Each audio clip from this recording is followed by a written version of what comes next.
Welcome to the Pull Kinda Podcast, the new home for boxing. My name is Wendy, and I am your host and curator, bringing you the most honest takes on the sport I love without the bias and without the politics. A spot where we can all eat, seasoned veterans to the game and newcomers alike. So stay strapped in, subscribe, wrap those hands right, give us 5 stars, and keep that chin tucked. Tell your people about us. So who you got? The Pull Kinda Podcast. Let's go. What's going on? Thank you for pulling back up to the Pull Kinda Podcast. My name is Wendy. I know it look a little different today. Beard's not as heavy, but still the same G. I am here today with Brandon. Brandon, man, what's going on with you, bro? What's the word? Hey, what made you shave the beard down? Bro, I don't know. So, like, once a year, I like to see my chin. That's pretty much it. And I can't go any lower because it'll start to bump up. So, yeah, I just wanted to see my chin a little bit. That's it, bro. That's it. I look a little more approachable now. My beard a little lower, bro.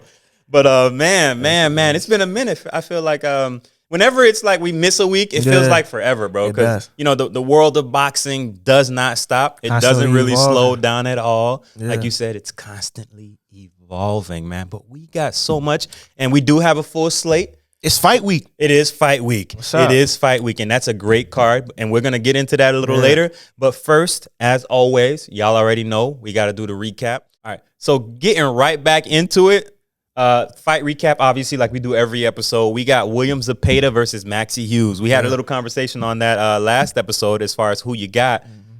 It went, I guess, how we thought. Just finished a little earlier, though. That's it. Yeah. But what'd you see, bro? Zepeda is a machine. You know, there's levels, right? I don't know if he's I don't believe that he's a top tier guy, like, you know. Right. But I definitely think he's a style. You know, I feel like I think he's better than Kambosos. Ooh. I believe he's better. I can see that. I believe he's better than Kambosos. I can see that. That's a claim right there. I like that. Okay, I just think he has more, right? Okay. We've never seen Kambosos hurt anybody. Right? That's not really his game. He kind of like out volumes people. And he's a small guy for the weight. Right. And like, there's something to say about out-voluming a guy. Yeah, that's a skill, like, too. There's a skill in that. Overwhelming a guy. He out-hustles people, right? But Zepeda's tough. He is. He's tough. He definitely can punch. Think he's going to be a problem, man. Yeah, he can punch. He's not an easy out for anybody. I don't think he is. Yeah. And I just, like we mentioned earlier, I think Maxi Hughes just didn't have enough to keep him off of him. Oh, it's perfect style. Right. I'm not going to front. Like you, I did expect it to go a little longer, but I'm definitely not surprised with the outcome at all, man. Yeah. But I just gave Maxi Hughes a little credit to get to like within 8 rounds. I don't know if it was going to be exactly the 8 round, but I know it's going to be a stoppage for sure. Right. For sure. Well, that's all I really got on that. Yeah. We look to see both fighters in the future. Obviously, mainly William Zepeda. What's up? I was gonna say just the shout out. Oscar and them were calling for Shakur. Yeah, that's right. You're right. Yeah. That would be an interesting one. I wouldn't like that for Shakur.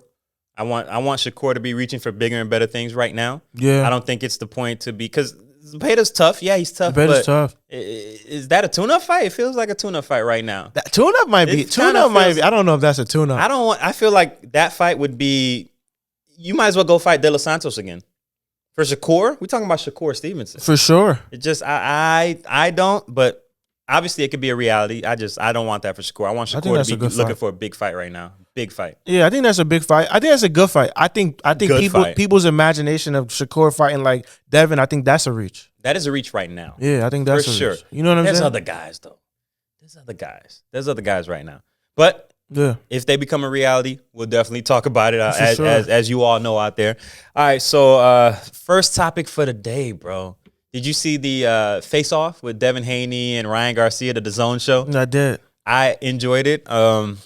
Ryan is becoming this like magnet for entertainment right now. I don't know, because I would hope everything's good mentally. I would hope, and I would hope this is all just his weird way of selling the fight. Yeah, I'm not exactly sure what's going on with that.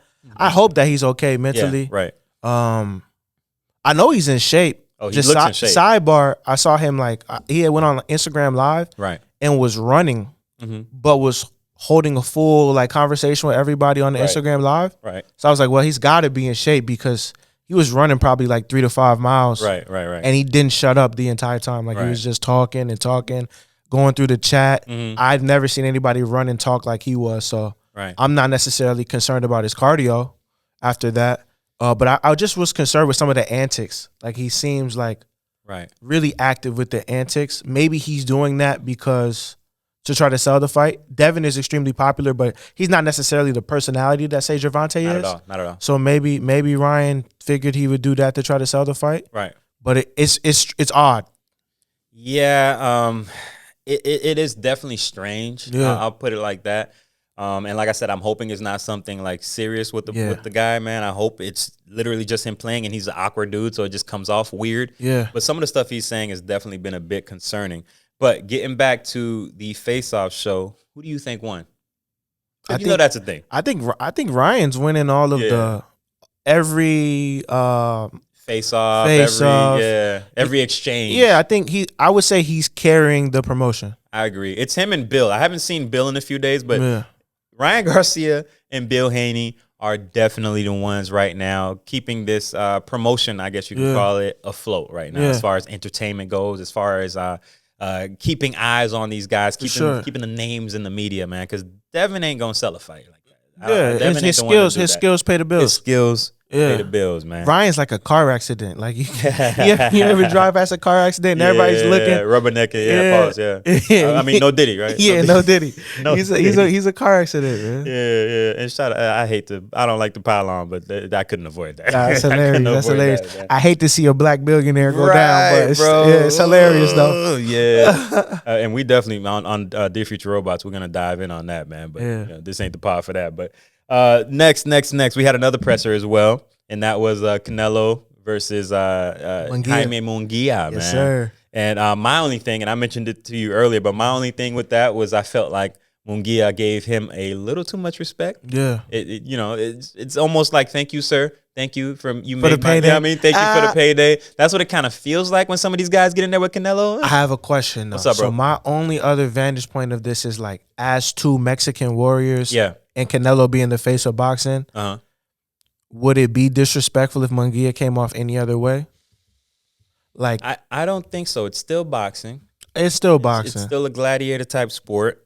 And of course it's prize fighting. Yeah. But damn, bro, like y'all looking like, are y'all friends or something? Munguia looks super happy, so I think that's what it is. He got what he wanted. Yeah, but I feel like Munguia also is showing the respect. Like, you're a Mexican legend, so I'm not gonna disrespect you. I'm happy to be here. I'm happy to have two Mexican fighters fighting on such a great card. Right. So I was trying to see it from, like, that vantage point of him being, like, maybe not too. He's being respectful to a legend from where he comes from. Now, don't get me wrong. Yeah. Right. Obviously, as men, there's a level of respect, but I'm not saying be Shannon Briggs, and y'all know, y'all know. Right. Don't Briggs get up there and act like you're gonna fight him. I'm not saying be Shannon Briggs or Dylan White. I'm not saying that at all. But damn, bro, like, he looked real happy. Did you even grill him when y'all were facing? Like, it's like it don't seem like, it seemed like he's going in there to he's gonna be on his Jermell Charlo. What they say about rappers when your idol becomes your rival? Yeah, right. Like, he definitely looked like he was next to his idol. He looked like he knows Canelo's gonna beat him, and he's good. He's good for the rest of his life. That's what he looks like to me. But I don't see Munguia as somebody that's gonna lay down no Diddy. You know what I mean? Yeah, he's definitely not gonna he's not gonna do that for sure. He doesn't surprise me. That ain't in him. I don't see that. But I'm saying, did look too friendly. I hope I'm wrong. Yeah. He looks like he knows Canelo's gonna win, and he's cool with it because, like you said, Canelo's a legend, a Mexican legend, a star, a living legend. Debatable to face of boxing. Definitely the biggest payday in boxing right now. But you think it's debatable that Canelo's the face of boxing? I do. I think Canelo's the biggest payday right now. I don't think I think it's debatable that he's the face because you still have Tank Davis. Yeah. I just mean, like, people tune in. Like, the views don't lie. Nobody's views are Canelo's. For sure. Under the heavyweights. Heavyweight boxing still runs boxing. The big guys. Okay. So yeah, Jaime's definitely a little too respectful. But sticking with Canelo right quick, man. Yeah. He said something after the presser that kind of caught my attention, right? Earlier on, Mike Tyson had a statement, and he was kind of talking down on Canelo as far as, and most people have been, saying these kind of things to Canelo. He's been getting this criticism of picking his fights. Mike wants him to fight the Mexican monster. Bingo. Benavidez. Exactly. Yes, sir. So Mike was one of those critics. Yeah. Now, obviously, Canelo gets asked about that because they're talking about the Jake Paul situation, and Canelo gets asked about Mike Tyson's comments. One of the first things that comes out of his mouth, no Diddy, is, hey, I'll respect what he says when he fights sober. And if you remember Roy Jones' fight versus Mike Tyson famously said that he was high during the fight. Yeah. You don't hear that often for fighters. Yeah. So for Canelo sees everything. For him to say that says something. Yeah, Canelo sees everything, bro. Yeah. Also, I think, like, I don't care where you're from and who you are, Mike Tyson is a legend to everybody. Absolutely. Right? Sure. So I'm sure it probably hurts Canelo that Mike Tyson he's not in Mike Tyson's favor. You know what I mean? Like, I don't care who you are. Mike Tyson is an icon. Like, if you box, if you like boxing, for sure, you want Mike Tyson to say you're a badass. For sure. That's, you know what I mean? I feel you. You and know? I agree. So I'm sure it hurts Canelo. Like I hear sometimes Floyd will say stuff about Canelo, and I really feel like Floyd is like the only person that it bugs Canelo, right? And it's like, I'm sure you want to be in favor of those guys, like even if they fall before, like, you know, it's Floyd Mayweather, it's Mike Tyson, right? You want those guys to be like, oh, you're the face of boxing right now, you're the man, and he's not getting it from those guys, right? And that's it's funny, yeah, I know, right? And that's the next place I'm going because you bring up Floyd, and I'm like, okay, yeah, I can go there right now. Mike Tyson. He just announced recently that he's going to be leaving the hot boxing show. He got a few new ventures. And I'm like, man, all these ventures are coming out of nowhere with this guy. He got like 2 new pages and everything. I'm like, did you not own the regular Mike Tyson page?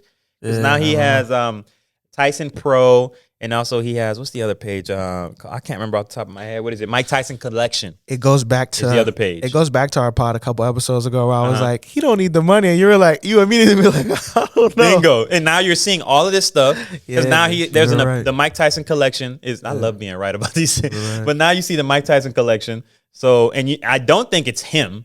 Because it's all kind of like training gear and stuff like that. It just seems off as far as his character. I mean, who he seems to be as far as portraying. Companies are coming to him right now. Bingo. And then also to leave hot boxing. Why? It's a podcast, bro. Why are you leaving? So I'm like, maybe you felt like, because he didn't start the podcast. Somebody started it and brought him on. Hey, great idea, hot boxing with Mike Tyson, blah, blah, blah. So they did some business stuff going on. It got so big and he needed to start his own thing. Right. Yeah. So back...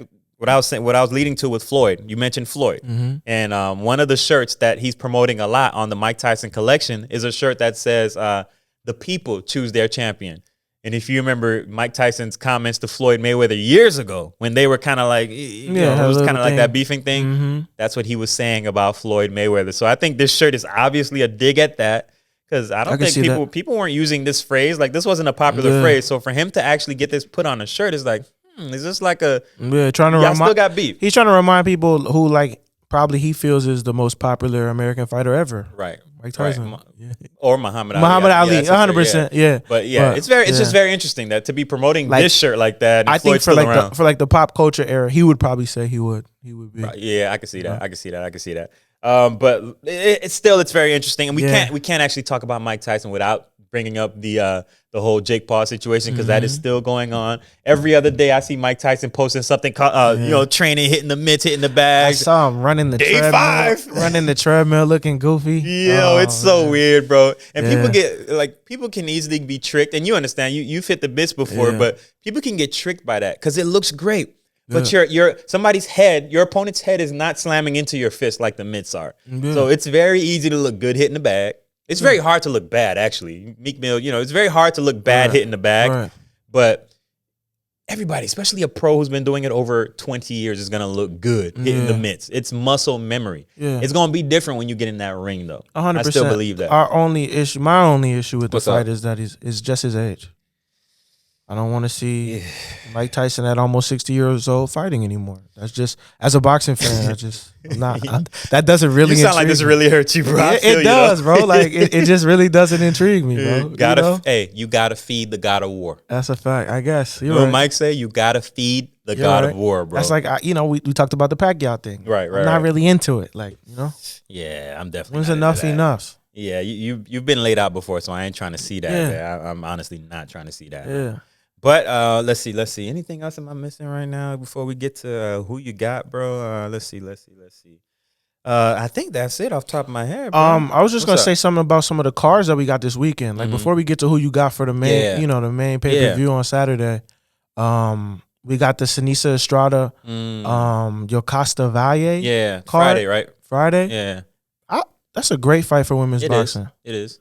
From my understanding, I believe Yokasta Valle, she fought really, really hard for that fight. Yeah. She came over the top rank to get that fight. She's not a ESPN top rank fighter. I've only seen her fight on like DAZN. Right. So I'm really excited for that fight. I love it, bro. Yeah. I love it. I'm excited for that I'm fight. excited. And this is I'm gonna be straight up right now. These past like 3 to 4 years have been the most I've ever watched women's boxing. And I absolutely love it. I love the way it's going, the direction it's moving into. The personalities we have right now as far as women's boxing. Yeah. Like I personally love it. It feels like women's NCAA basketball or something. Right. All the eyes are on it. It has all the attention right now. I love what women's boxing is doing, bro. Salute. It's crazy because women boxers low key kind of pop up out of nowhere just because you could get like a championship fight for a lot of women at like 10 fights and under sometimes. Probably less, yeah. Yeah, so just like I said, Costa Valle fought really hard for that fight. Right. I think that's a good fight for women's boxing just because Estrada for women's boxing, she gets KOs. Right. So it's like a power dynamic of her fighting a really good competition. Also, we got on that card Oscar Valdez versus Liam Neeson. Liam Wilson, my apologies. Right. Who Wilson I believe he almost was going to become world champion. He was winning this fight against Navarrete and then got hurt. I knew that was coming up, but I just didn't realize it was right now. You know what I'm saying? And that's a very good one. I'm an Oscar Valdez guy. Yeah, it's a very good fight. I know, as far as his losses, whatever. I still like Oscar Valdez. He's exciting. Is he still Team Canelo? Yeah. Okay. He gives people good fights. Yeah, I like Oscar Valdez. Yeah. Man. So I think that's just a good card, and I wanted to touch on that. Yeah, I'm definitely tuning in for that, especially now since you reminded me Oscar Valdez is on that card. I love watching the guy fight. But yeah. I like Fernando Vargas' son too. Emiliano. He's on the card. He's on that card as well? Yeah, he's exciting. This is a nice card. He's an exciting guy. And they build him up. I heard some stuff about them trying to build him up to possibly get to our guy. Ooh. Abdullah. Stay away from Abdullah. Mason. Yeah, stay away from that Abdullah. That ain't what you want. that ain't it right there, boy. I like Emiliano a lot. Right. He's a talented kid. Damn, I love this sport so much. Yeah. All right, so that's it. We're going to go right ahead to who you got. This is going to be a fun one, y'all. All right, let's go. Who you got? Okay, and we are back. This is who you got. All right. So the first card the card in general is the best card. Obviously, it's the card that's gonna have Rolly and Cruz and the pay-per-view. So PBC finally. Yes. I'm excited to see how Amazon actually does this, bro. How they roll it out. I want to see the execution. That's gonna be major, and that's gonna tell me a lot as far as the future of this situation. Or it's gonna tell me if people get fired right away and they switch it up. Like I want to see what stars are there. Right. I'm sure it's going to be a lot of attendance. I feel like PBC is always star-studded. I agree, bro. I agree. And this is like the first of its kind, really, as far as Amazon at least. So I'm excited to see how it goes. But the first fight we're going to talk about, and I think there was one I left off. I can't remember which one, but we'll get there. Okay. So Elijah Garcia and Karan Davis, man, that's a middleweight bout right now. Good fight. There is no belt on the line, but this is going to be an exciting one. It's a good fight. Guys, don't sleep on this. Because a lot of people usually, as far as cards go, they wait to the main event. Yeah. I've been guilty of that in the past. Yeah. But you do that, you miss out on potentially watching the future. You know what I mean? Or great fighters trying to come up, or the guy who's going to go for the belt next. Yeah. So that's a super interesting fight. Right. Karan Davis, trained by Stephen Breadman Edwards. Right. Man. Partner of Caleb Plant. Right. Training partner of Caleb Plant. Really tough dude. Gave Benavidez. I mean, he didn't do anything to him. We gave him some work. That's one of his some rounds. That's one of his 3 losses. Well, he got 3 or 2. That's one of his losses. He's tough though. Really tough dude. He is. Right. Really tough dude. And Elijah Garcia is up and coming. Right. Like a prospect of the year. Right. Powerful guy. Yeah. So that's a really good fight. I'm gonna lean on the side of Elijah Garcia. However, Elijah takes a lot of punches. Right. Like his defense, every time I've seen him, his defense isn't very sharp. Right. He kind of takes one and gives two. So it could be tough against Karan, but I'm gonna lean on Elijah. Right. I'm gonna look for I'm going Elijah too. I can't front. But as far as making it a good fight, I'm gonna look for Karan to focus on that body. Guys like Elijah are gonna take punches. Yeah, they're gonna give him back. He's tough though. Yeah. He's tough, exactly. I'm gonna look for Karan to possibly do that, but we'll see what kind of fight he shows up with. Yeah. But I'm going Elijah on that fight. Yeah, I got Elijah, and I don't think it goes to the full length of the fight. Just the way the two fighters are. It's a 10. I think this one's a 10 rounder. Yeah, probably 10 rounds. Yeah. Elijah could punch though, so right. So we'll see. Yeah, we'll see. But I'm excited about that one. All right. So the second fight that I have right now that we can talk about is actually Angelino Cordova and Julio Cesar Martinez. Man, that's for the WBC flyweight strap. Yeah, and that's what we call belts, by the way, for the new guys out there. Yeah, some people might not know what that means. Yeah. But yeah, that's gonna actually be a good one as well. Mm-hmm. I'm going Cordova. I haven't seen either guys fight before, so this is going to be uncharted territory for me. But one guy has tasted defeat and one guy hasn't. That could be good or bad, but I'm picking Cordova on this. I don't know if you might go a different route. I'm leaning with you. I'm gonna go Cordova as well. Yeah. Merely just off of like measurables. I just think he's a little bit taller. Mm-hmm. Got more reach. Mm-hmm. A little younger. Right. Right. And I'm gonna lean on the side of youth and right. And go Cordova. But I think it'll be a good fight. 112 pounds, man. Yeah, the little guys. I said the little guys, bro. These are the little guys. Yeah, man. So definitely gonna get a lot of volume, a lot of punches, a lot of activity. Right. But I'm gonna lean with Cordova. Right. Probably not a knockout, but I mean 112, dog. I mean, Julio Cesar Martinez has like a 75% KO percentage. That's dope. Yeah. We ain't in Japan though. That's a fact. Yeah, you know what I mean. We ain't in Japan. All right, so moving on. So Serhii Boychuk, we've heard his name before. Mm-hmm. And he's fighting Brian Mendoza. Y'all definitely heard us talk about Brian Mendoza before. Yeah. He actually put down the towering inferno, excuse me. But I actually like this one a lot. So forgive me if I'm not wrong. What's up, bro? But I think he was supposed to fight.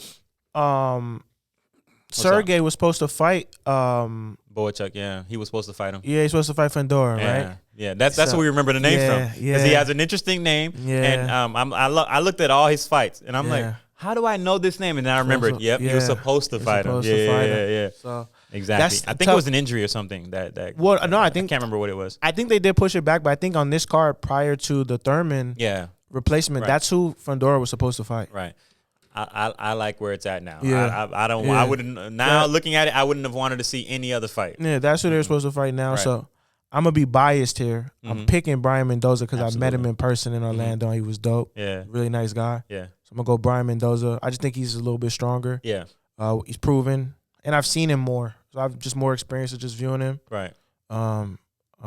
Really powerful guy. I just like his story too. Right.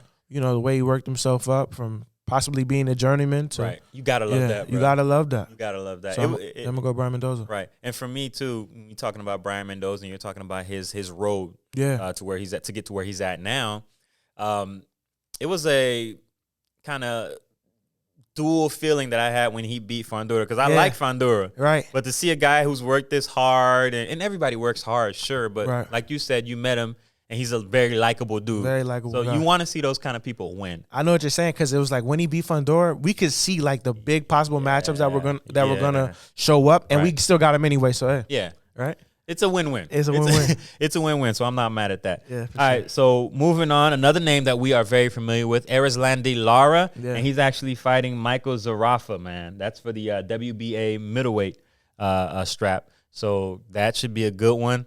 Who you got? I kind of feel like Lara's being set up, as kind of like a step for this guy, man. I'm hoping I'm wrong, because I like Lara. I like Lara too. I like him, Guantanamo brother, man. Yeah. I like him, but I don't think I can go Lara this fight, dog. I don't know. I'm struggling right now. I don't think I can go Lara this fight. I'm hoping I'm wrong. Yeah, I really hope I'm wrong. The American dream. Exactly. I'm going Erislandy Lara. Yeah. But it does make me nervous because he's getting older. Exactly. And just the way boxing happens with older fighters, one day they just show up and they're old. Exactly. Right? So that is a fear of mine, but I am going to go with Lara. The one thing I've actually been intrigued by Lara in his last few fights, I think because his legs aren't as good as they used to be when he was younger. Right. He's digging in and throwing more power punches, and he's scored 2 knockouts in a row. Right. I'm going to go lower off of that. Well, you already know what they say. The power is the last thing to go. The last thing to leave, right. And when you're sitting on punches, even if it's just because you ain't as quick or swift as you used to be, it's going to thump a little more. It's still there. It's going to thump so a little more. I'm going to go lower just because I've seen the power the last couple of fights. Right. He still doesn't really get touched. Right. So salute to Lara, man. Salute to Lara. I'm hoping it works out like that. We'll see. All right. Now we're getting into the big dogs. Let's do it. The big dogs. All right, so Rolando Romero, y'all know him as Rolly Romero versus Isaac Pitbull Cruz. Yeah. And that is for the WBA super lightweight strap. All right. Everything in me wants to say Isaac Pitbull Cruz, brother. I'm not going to front. Everything in me wants to say Cruz. The measurables for Rolly are like off the charts, though. Yeah. Off the charts. I'm picking Rolly. You go. I can't even hold it. Okay. I'm gonna tell you why I'm picking Rolly. What's up? I like the coach he changed to. Okay. Changed over to Ismael Salas. Right. He was with him already. Went early, back to him. Really early. Yeah, early. He just looks more focused on his technique. We're never gonna get Rolly to be Devin Haney. Nah. Right? But it looks like he cares more. He doesn't want to be made fun of about his technique. He's working on it. Right. And that, like you said, his measurables. Pitbull's a really small guy, and he fights smaller. He does. Right? Real compact. Yeah. Rolly's also a really big guy. He is. Especially for that division. Right? And I think it became cool to, like, hate on Rolly because all the top guys pick on him. He's a goofy guy. He's a goofy guy. Very goofy. Shakur, Javante, all the top guys pick on him on, like, Twitter and stuff. So it became cool to, like, pick on Rolly. But I don't think he's easy.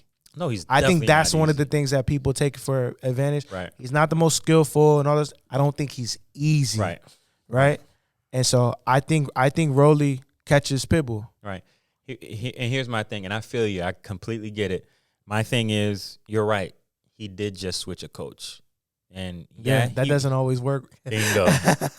So that's the lens. That's the lens I'm looking at it from. I respect that. You just switched the coach, dog. Yeah. It ain't gonna be one camp for things to seep in and you just to be stuck. Some brand new fighter. You're gonna be the same Rolly. Maybe a few fights down the line if he stays with him, but you're probably gonna be the same Rolly. Isaac Cruz has a lot of movement, right? The thing, and if you look at Rolly's last loss, the thing that bothered him a lot was movement, especially head movement.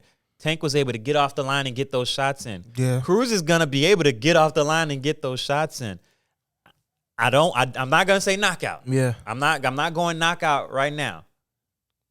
But I think this is Cruz, bro. But I think it's gonna be interesting just because Cruz doesn't have the dimensions of boxing that Javante has. Right. So he's only gonna do one thing. You're right. He's gonna walk right towards Rolly. No, he's two things.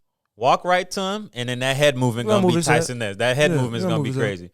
But we'll see. You know, I wish the best for both fighters, obviously. But I want to see a great fight, bro. Sure. So that's where I'm at with it. All right. Okay.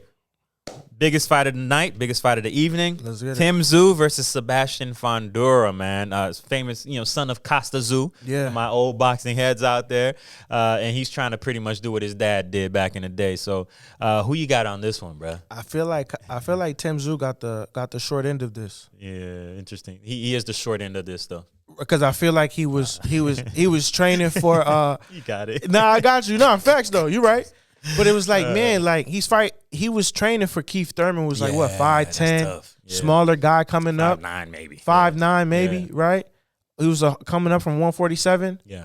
And the next thing you know, in 2 weeks, you get this, right? Saying what you want. Right. I feel like, I know, obviously, Fundora's, the last time that most people saw Fundora, he was coming off of the face down. Right. The KO loss. But he was dominating that fight before he got hurt.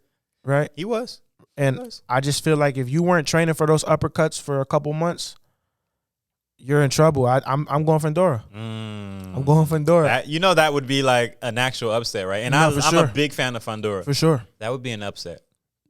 I'm going Fundora. That would be, and I like Fundora. I like Fundora. That would be an upset, and I hate that I'm even saying that right now. Fundora has a cool jab. Jabs don't really see. I haven't seen somebody give Tszyu problems with jabs. Yeah. Fundura's best punch is his uppercut. Yeah. Everybody knows that right now. His best, I mean, maybe he added something new, but his best punch is that uppercut. For sure. It's hard for me to see Zoo being impacted that seriously by that. And I can see Zoo working the body. I can see Zoo outworking him. And Fundura has an issue, for me, where he kind of makes himself smaller by fighting on the inside so damn much. Sure. Bro, yeah, you're too damn tall, Yeah, he takes his height away. Use that, like, he should be throwing like these crazy hooks, and he don't do that though. So it's very interesting for me. I gotta go Zoo, bro. I gotta go Zoo, bro. I'm just something in me is telling me that it's Fundura. That'd be huge, bro. That'd be huge. I hope you're right. And the thing about it is too, that reason why I'm saying this is that Fundura was supposed to be in the position that Tim Tszyu is in. I 100% agree. And he kept taking these mandatory challenges, waiting for Charlo. Right, all right. Yeah, so Fundura is not just some guy that got thrown in last minute because, like that doesn't deserve the fight. He was supposed to be in a position that Tim Tszyu is in. I agree. He's fought tougher fighters than Tim Tszyu. Absolutely. I'm glad you said that. Absolutely. And I really believe that his experience is going to be the key. Like, he's fought some dogs already. Now, the different perspective I'll go with, and I 100% agree. Yeah. But if I could just a little pushback, right? That's what we're here for. Absolutely. A little pushback. The experience he got was being knocked out. The experience he had was a life-altering fight with the Zoe. You know what I mean? Like, in that particular fight, but he fought Lubin. Right. Yeah. That was a great fight. Yeah. But, yes, you're right. He does have experience fighting better guys in reality, right? Higher-rated guys. But whenever that type of step up happened, he had the fight of his life or a loss. Yeah. You know what I'm saying? So you know what they say about guys who are undefeated after they take their first loss. So just as far as experience, I think the beauty of it though, he has two sides of it. He's been hurt and gotten up. You're right. He's been hurt and he didn't get up. You're right. And we know he got that medal. Yeah. You know he's made of that. We know he's a tough guy. I'm hoping you're right. Yeah. I hope I'm wrong. And I like Tim Tszyu. You already know I'm a fan of Tim Tszyu. I like the kid, man. I like Fundura. I like Fundura too, man. Bro. But I'm gonna stick with my prediction. I like Tim Tszyu too, by the way. This is no bias. It's just looking at the fight and fighter styles. Yeah. I think Tim Tszyu is most effective in close. I agree. I think Fundura is most effective in close. I do. So here we go. It's gonna be a brawl. Here we go. It's gonna be a brawl. I feel like Tszyu is a little more like that guy's a machine, and he's so calm and they're so weird. It's like I get that. Or I just think mentally, it's like, man, like you were training to chase a small guy, a small dude, and this is not what you're getting. A small dude who his name was tied up with Clarissa Shields. You see what I'm saying? Like we thought that was gonna be a washing. That was, you know what I mean? You see what I'm saying? Yeah. For months you were working on a particular strategy. Right. That is not going to be what you're going to be doing. Very different now. Very different. Like the punches got to come at a different angle, which you're not used to that. So it'll be definitely different mechanics wise. Yeah. But I see Tim Tszyu really attacking the body. I obviously he's a good body puncher. And I'm surprised guys don't do that much with Fundura. I think that hook be scaring him. Yeah. I think that hook scares him a lot. But yeah, we'll see. I think this is a great one. I'm so excited about this card. I've been waiting for this one, bro. Like this is the fight I didn't know I would need. Yeah. I didn't know I would need this one. Like, because the Keith Thurman one was... It was I knew who would win that one easily. Like, that was subpar. Right. Fundura was the best thing they could do, bro. I feel like Keith Thurman winning that was, like, shocking the world. Like, he still got it. Where, like, he's in there with somebody... Tim Tszyu is fighting somebody that he should be fighting. Absolutely. Keith Thurman wasn't This is the fight that we should get, and whoever wins this should fight Charlo next. Right. And... Possibly. Let it be said now. If Fundura fought Charlo then, I think he would have beat Charlo. Yeah. That don't change for now. Yeah. I don't even think that Charlo fight happens. I think they fight somebody else. I don't think Charlo would be ready. Who do you think they fight? Could it be the guy at 147 everybody's scared of? I love the segue, bro. I love the segue. Well, now, he's talking about moving up and all this. So he's trying to go for 68 and all that. So he's definitely going to be ready for 54. That's a fact. Their names have been connected. And if y'all don't know what we're talking about Terrence Bud Crawford. Yeah. And that's the baddest man in boxing. Whoever's the most popular, that's the baddest man in boxing. The baddest man in boxing right now, Terrence Bud Crawford. And I think he beats both guys. I think he's too well seasoned. I'm not gonna lie though. What's up? If let's say for instance Fundura won. Yeah. that's an awkward fight for Terrence. I think that's easy work. I feel like that's a real awkward fight for Terrence, just because he's styles make fights, but bro, he's almost 7 feet tall. I get it. I get so it. tall. 6'6", He's like he's like 6'8", 6'9". He's tall. I think he's like 6'9" or something like that. He's tall. tall as hell. He's tall. I'm not gonna front though. Sorry, I think tall. that's easy work. I think Zoo is a tougher fight for Crawford. Really? I think Fondura is easy work, bro. To me, I feel like Zoo most recognize it. He looks very similar to an orthodox Errol Spence. I know. It's like an orthodox Errol to me. I've said that tons of times watching Zoo fights, and I'm like, how he pull that one off? How? It's kind of he must hit very hard. Right. How do you pull that one off? Where I feel like Fondura is he's so awkward. I feel like he would be very tough for Terrence, in my opinion. I think the awkwardness comes from the height. That's it. Yeah. Otherwise, it's pretty straightforward. Like, he's gonna hook you to death. Yeah. He won't do what you expect him to do, which is jab. Right. I said hook you to death. I meant uppercut you to death. Right. I still don't like the notion of him fighting on the inside. I'm not a big fan of that at all, bro. I get that, but my thing is like just the punching up for Terrence. Yeah. Like, you know, like right. Terrence isn't a very tall guy. Oh, he's not. And just punching up. You know, Fondura could just pull his head back and be out of range. Bro, you know what I mean? I never doubt Terrence Crawford. Oh, no, never, no. I'm just saying how awkward it would be. Yeah, I got you. Yeah. But yes, either way, and by the way, I can't forget, I'll be remiss if I don't mention this. Yeah. We brought up Terrence Crawford. There's another guy. My guy, the big fish. The big fish. The big fish. So he actually, if you guys don't know out there, he actually just left his trainer, Derek James. That made me sad, man. Yeah, the end of an era. The end of an era, bro. That made me sad, right. But he's also going to be moving up to 154. I don't know if he's chasing Bud or what, because he talked about he's trying to find the next big fish or whatever his little, you know what I mean? Yeah, I'm like, bro, so if you don't stop, we seen you, bro. Yeah, so like, was Terrence not agreeing to fight him at 154? So maybe they're just okay, right? Maybe that was a play. So like, if we both just move up to 154, you got to fight me at 54. I think it might have been a scenario where Spence did not want the fight at 47. Yeah, no, you know what I mean? You talk about draining. I think he ultimately wanted the fight at 54, but the way to trick, I think he finessed Terrence in a way. In order to trick Terrence, he's going to think you're not going to fight him, so he's going to move up looking for just something else, looking for other fights, right? He looked up, he used his position to become mandatory for this. Yeah, for the Terrence winner of this Crawford fight is now the mandatory for the 154-pound fight. Exactly. versus Fondura. Now, all of a sudden, Errol Spence moves up to 154, and now he's going to be challenging. He's showing up Terrence in Vegas. He's showing up in Vegas, going to be at the pay-per-view, guys. I think this is a classic strategy. I think this is a setup, and I think this was a way for Errol Spence to get Terrence Crawford to do what he wanted. Fight me at 154. Right. Period. Fight me at 154, bro. You had an advantage at 147. And there's been arguments about that. Oh, he fought him too. He drained him, blah, blah, blah, all that. Ain't no damn excuses now. No excuses. And I'm tuning in. I don't care what happened at 147 between him and Errol Spence. I'm tuning in at 154. And I'm predicting right now that that's going to be Terrence Crawford's next fight. The rematch that they were supposed to happen anyways. Yeah. They were supposed to have anyways. Now it's going to be at 154. Errol Spence, Terrence Crawford 2. Random question. What's up, bro? Do you think a fighter like Errol could get a new trainer and learn new skills this deep in the game? No. I don't like when guys, you've made it to be like, Errol Spence could retire today and be a Hall of Famer. I agree. So it's like, you're going to leave Derek James, who you guys have helped mold this style together, right, and get a new trainer to do what? Right. You're right. But if that makes me nervous. But if you think about it though, right?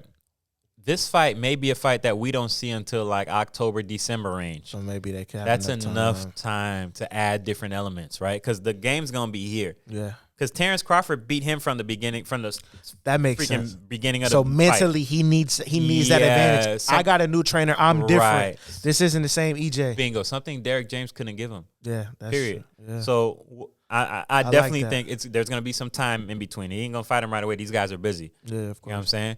And the rollout and everything will have to roll out. Yes. Because we got to see Errol Spence looking good.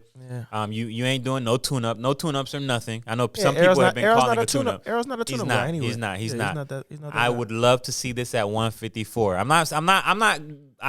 was never the one using the he was drained excuse. I think Terrence beat him fair and square. But I do too. I do think Terrence caught him a few times early, and that threw him off the rest of the way. Yeah. There was no way he was coming back. Errol Spence has also put 154 in his Instagram bio, so I don't think there's no 147 for him ever. No. It's a wrap. Yeah, it's a wrap for 147, bro. Yeah, but I'm excited, man. We got good fights, man. We got pay-per-views. PBC's back. Right. I'm excited. I'm excited. I love this sport, bro. I love this sport, man. But if you don't got anything else, bro, I think that's a wrap for the episode, man. That's it. All right. Hey, appreciate y'all joining us today. We out. All right. Peace. Follow the Pool Counter Podcast on IG and YouTube at the Pool Counter Pod and at Pool Counter Pod on Twitter. Available where you get your podcast. Show your host some love at WendyAntoine5 and email the show at thepoolcounterboxingpod@gmail.com. Appreciate you tuning in and supporting the movement. And remember, leave 5 stars, share the love. Peace.